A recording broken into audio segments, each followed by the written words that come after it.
Hello everyone, I am Kavita KM, studying MSc in Computer Science at Manasa Gangotri, University of Mysore. Today in this session, I am going to explain the topic is digital to analog conversion. Let us see what are all the topics are discussed in this session.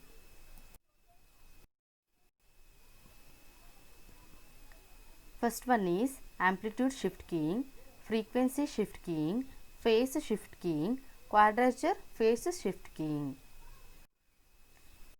Let us try to understand what is digital to analog conversion.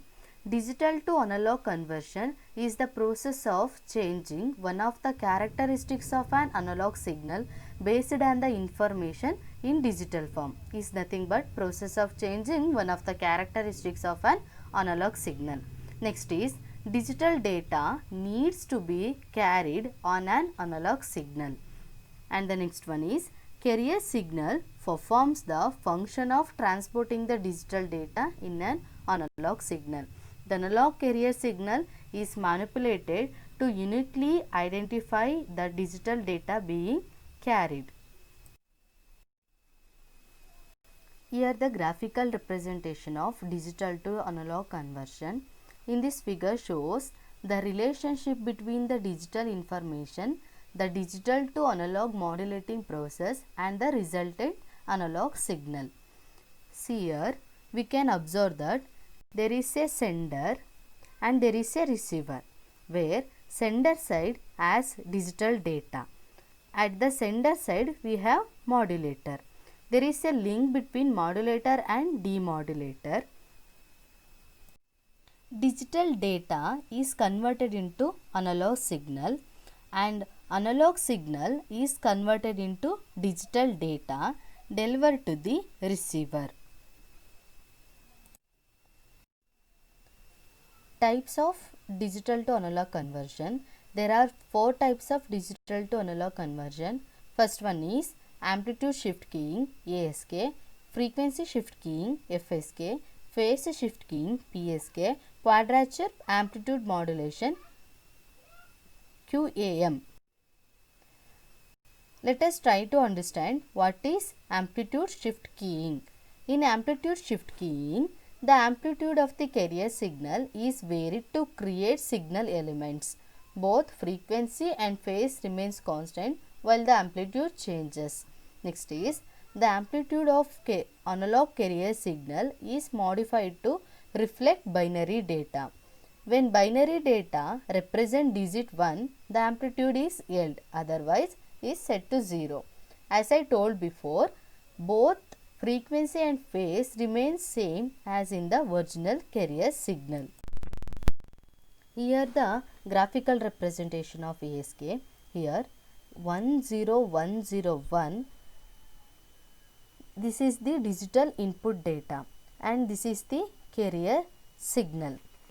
In ASK we do not transmit any signal when it is 0. See here, when it is 0 we do not transmit any signal. When it is 1, the carrier signal is transmitted. See here, when it is 1, the carrier signal is transmitted. As we can see that at the place where it is 0 is clear from this figure, no carrier signal is transmitted. When it is 0, nothing is transmitted. When it is 1, we transmit continuous carrier signal. We can understand here that the amplitude of the carrier signal has been changed according to this digital input data. Bandwidth of ASK. The bandwidth B of ASK is proportional to the signal rate S. B equal to 1 plus D into S. Here B is bandwidth and S is signal rate. And D is due to modulation and filtering lies between 0 and 1. Next one is frequency shift keying.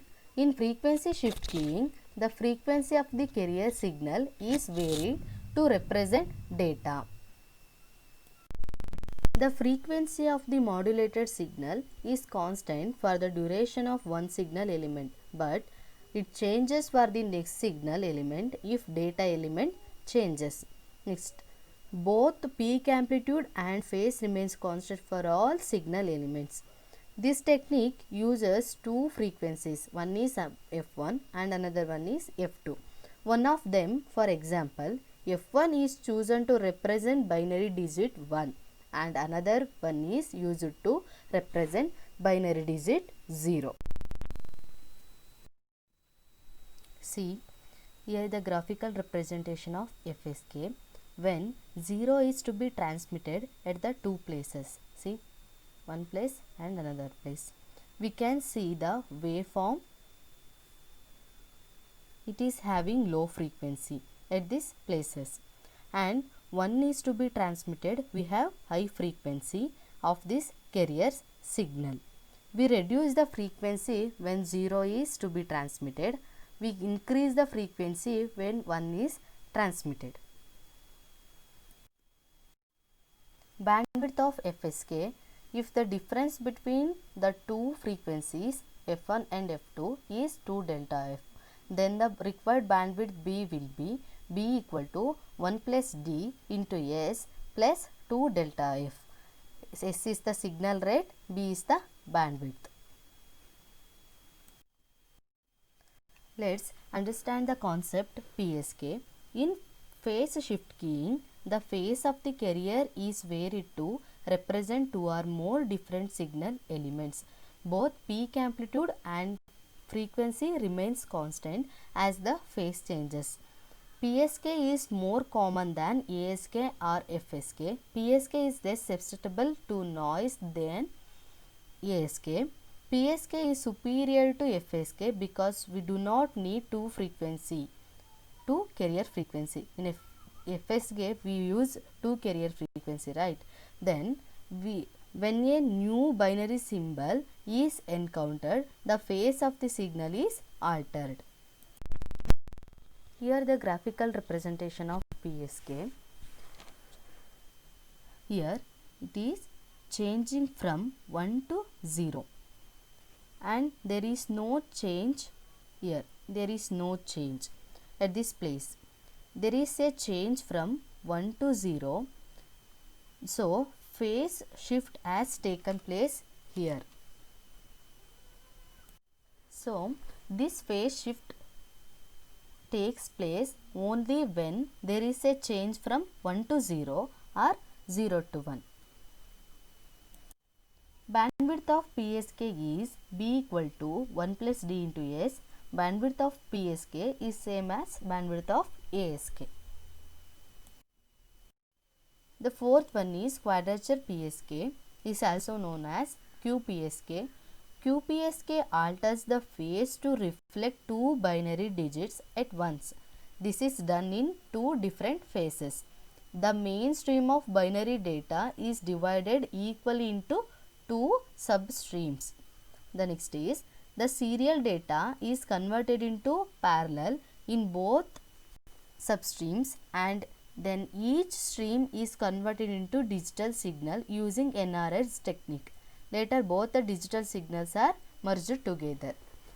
The next is the scheme is called quadrature PSK or QPSK because it uses two separate PSK modulations. One is in phase and other one is quadrature out of phase.